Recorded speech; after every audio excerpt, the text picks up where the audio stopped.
etmiyoruz arkadaş. Çevreden rahatsız olan olmaz mı? Altta üstte. Yok. Evet, ne yapıyoruz şimdi dostlar? Rastlama yok. Şöyle nasıl yapacağız size? Rastlama yok. Sana o tavuklara iki tane söyle. Tavuklara söyle o zaman. Adamın tavuğunu bir tamamla da.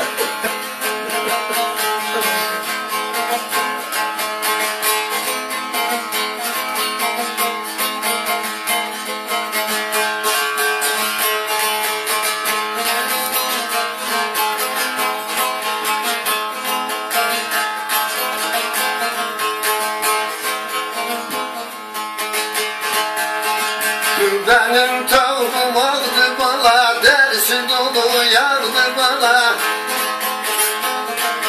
Dün bu zaman sardı bana, sen yanasan tavuk çalan, oğlanasan tavuk çalan.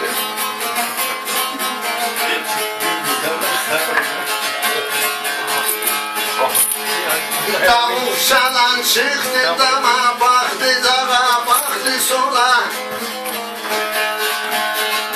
Tuttu tavuğu attı dama, sen yanasan tavuk çalan, oğlanasan tavuk çalan. Acı oldu. Benim tavuğum çirçilidi, kanatları tel telidi. Tavuk değil bir filidi, sen yanasan tavuk çalan, oğlanasan tavuk çalan. Hadi kasıları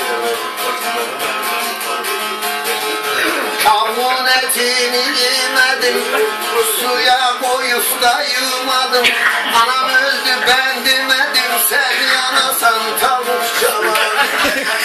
Öldü anam ben demedim, sen yanasan tavuk çalan, oğlanasan tavuk çalan.